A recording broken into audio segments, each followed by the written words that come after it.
Welcome into another episode of 410 Sports Talk. I'm Glenn Martin here with my co-host James Haskell.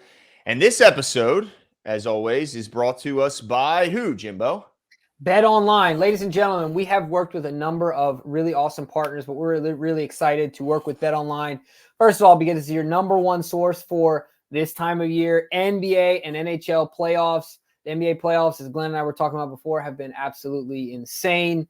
A lot of exciting stuff going on both sides of the bracket. Every stat, every matchup, live odds while the games are being played. So make sure you go check it out. The really cool thing is when the game's over, head over to the online casino that they have, get in a game of blackjack, poker, unwind with one of their 150 slot games. There's a ton of stuff you can do over there.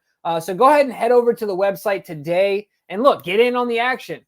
Make sure when you do so, you use the promo code BLEAV. That's B-L-E-A-V, BLEAV, B-L-E-A-V for your 50% welcome bonus on your first deposit. That's at Bet Online. The game starts here. Let's go, ladies and gentlemen. NBA playoffs have been crazy, Glenn. Just saying. I mean, this Western Conference Finals is going to be something you have got to see. Can't wait to see it. But look, we're here to talk about Ravens football, not NBA. So let's get right into it. This is why we're here today. Former Seahawks Pro Bowl safety, and of course, initially was drafted by the New York Jets, Jamal Adams is visiting today with the Baltimore Ravens. This is courtesy, of course, of Adam Schefter of ESPN. We knew the Ravens had some interest in getting a third safety in here after Geno Stone, who had a breakout season his final year and signed a lucrative contract with the Cincinnati Bengals, left a bit of an absence. And yeah, we have two great safeties. In fact, I think the position group was rated the number one group of safeties in the National Football League with the combination of Marcus Williams and Kyle Hamilton. But there's pretty clear that they like to run three safety sets and allow Kyle Hamilton to be that guy. They move around that chess piece. Mm-hmm. So they kicking the tires and seeing what Jamal Adams has got left in the tank after really an injury-riddled last couple seasons with Seattle. When you saw the news, Jimbo, that Jamal Adams was visiting, what were your initial thoughts and what's your take on the fit here? Yeah, I have mixed feelings about Jamal Adams. Obviously, he's been productive in the past, but I think he's got some limitations to his game. Mm-hmm. And look, we're not asking him to do everything, right? Like, we're not asking him to be our number one safety and things like that. But he's also, if I'm not mistaken, and either of you correct me if I'm wrong, I think he's had some health issues. As you age up, as you continue to compile, health issue on health issue, it makes me a little concerned, especially with his style of play. All that being said, he's an impactful player. He's the he was the number 6 pick for a reason. He's a passionate player. Mm-hmm. My biggest concern, I think there's a lot of positives. I think there's more positives than negatives. My biggest concern, Glenn, is that he seems to have worn out his welcome at his last 2 stops, right? Like, he got the big extension from Seattle, but only after he burned the house down in New York, right, with the Jets. Now, you could say it's the Jets, right, and they were absolute dumpster fire. Can you blame him? But the same thing seemed to have happened to an extent in Seattle. Mm-hmm. So that's my biggest concern. It really doesn't have to do with his age, injuries, or his production, because I think that if there's enough there that there's upside, but I worry about him rocking the boat from a culture standpoint. It makes me a little concerned. Yeah, I saw some fans saying this could be Earl Thomas 2.0, and I'm sure a lot of that is the familiarity with the team, but let's hope it wouldn't get that bad. But yeah, I mean, I remember Jamal Adams when he was all pro. I mean, this guy was a guy that could get you a bunch of interceptions. I mean, not a bunch, but he'd get you a couple picks. But I mean, really was an asset in the box, as that in-box safety, similarly to where we see Kyle Hamilton make a lot of his splash plays. He's a great blitzer. In fact, his first season in Seattle, I'd argue he was their best blitzer on their entire team and maybe their best pass rusher, which is funny enough because he's a safety, but he has natural pass rush moves and ability. He had 9.5 sacks in his first season with Seattle, and that's from the safety position. So there's no doubt he would add value as an in-the-box safety.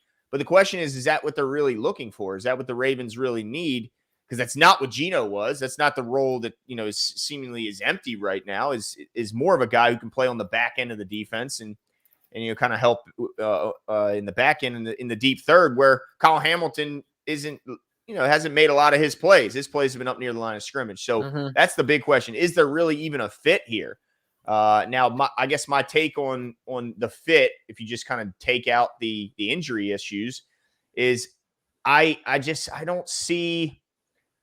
Here's the thing. Like, so he's an in the box safety. So you're not going to likely put both him and Kyle Hamilton down there. So you're kind of taking Kyle out of the role in which he was, helped him win all pro honors as a safety.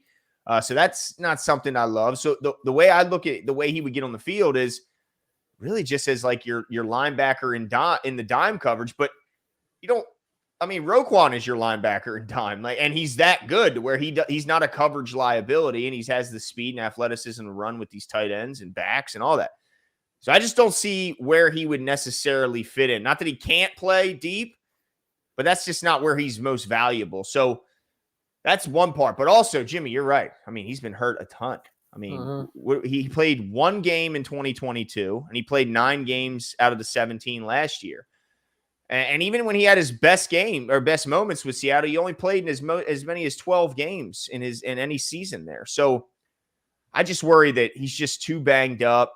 Don't see the fit. So a lot of people, some are suggesting that this is just some posturing by the Ravens, and that maybe they're just bringing him in to get a better look or to entice or influence some of the other safeties who they may actually want to come here. Guys like Eddie Jackson, who I think would fit the role of Geno Stone, and he would fit the culture. He's a big he's a friend of Roquan Smith, a guy who's played with him in Chicago, and those guys seemingly have a good relationship. He's 30, so he is a little bit older than Jamal Adams, who's only 28. But man, I just don't see it, man. I don't see the fit, and I don't see, from an injury standpoint, a very likely scenario where he signs here. But he is visiting, so there's that. Yeah, and the other thing I will say, I know that people say this could be Earl Thomas 2.0, and say what you want about Earl Thomas as a dude, but I don't think Jamal Adams is Earl Thomas as a football player. As good as Jamal Adams has been, like Earl Thomas on the field, people are talking about him as a Hall of Famer, right? Oh, for sure. He's got to be. Right. So, I know everything that's happened off field has obviously disparaged him as a human, but just talking about a football player, we're not bringing in Earl Thomas, right? Like, right. No, you're right. Yeah. So I would like to have, I wouldn't mind seeing him, blitzing off the edge and playing up in that short role, especially in passing situations. But what do you think the likelihood he'd even be on the field very many games? Right. That's the other thing too, man. The numbers just don't look good, and his style of play doesn't help. Yeah, he's a physical guy, likes to, again, be down by the line of scrimmage where the bigger guys are. He's not a deep third safety where typically you're engaging with wide receivers, maybe tight ends, but down in the box, you're dealing with, offensive tackles, pulling guards and fullbacks like Pat Ricard. And that's a lot to handle when you're not the biggest guy. Yeah. So I'm hopeful that, like I said, I think there are a bit more positives than negatives when evaluating the players objectively as I can.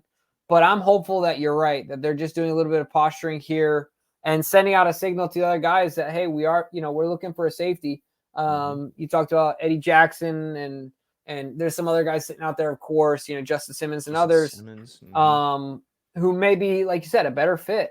And so it's going to be really exciting to see how this rounds out. But look, Eric DeCosta said it, right? And Ozzy used to say it, season doesn't start till September.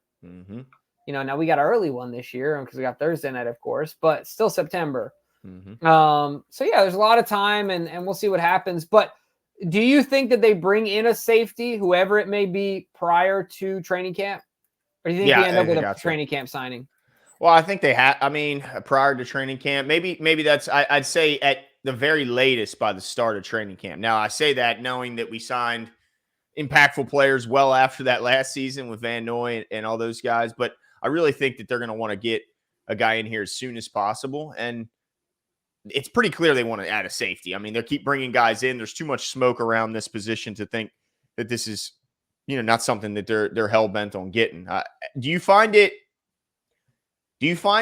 at all an indictment? Because some people are saying that this is an indictment on the skill set of a guy like Kyle Hamilton, that they even are addressing that this is a need. Like like some people are saying, you got Marcus Williams, Kyle Hamilton, you shouldn't even be looking at safeties. Like we have this amount of money. Why are you going to spend it on a position when we already have two great players? No, I think there's two things that are important. One, you have to plan for contingencies. So if you go from Kyle Hamilton, I'm going to knock on some wood here, but if he gets hurt, or let's talk about the guy who's been more recently injured, right? Marcus Williams, then you're going from Kyle Hamilton and Marcus Williams to Kyle Hamilton and Ardarius Washington. No knock on Ardarius. Ardarius played well last year when he was on the field. He played admirably. Also had injury issues, right? So we need contingencies, number one. Number two is that the more you can be multiple in your defense, it's just exciting. I think it just allows Kyle to do more. I don't think you limit him, but if you have three guys on the field, you unlock him, right? Like that's kind of the way, not that it needs to happen, but I think you can get more out of him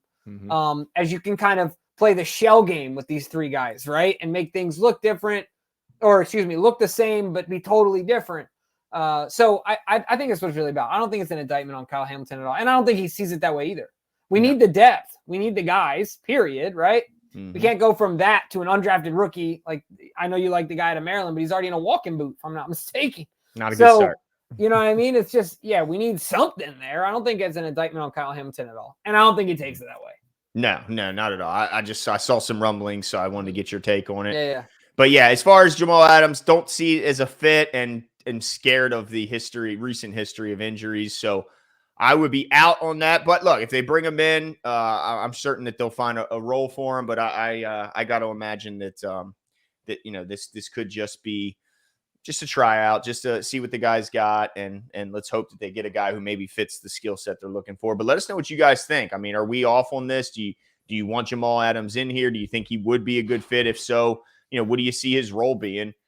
We'd like to certainly interact in the comments, and we'll talk soon. See ya.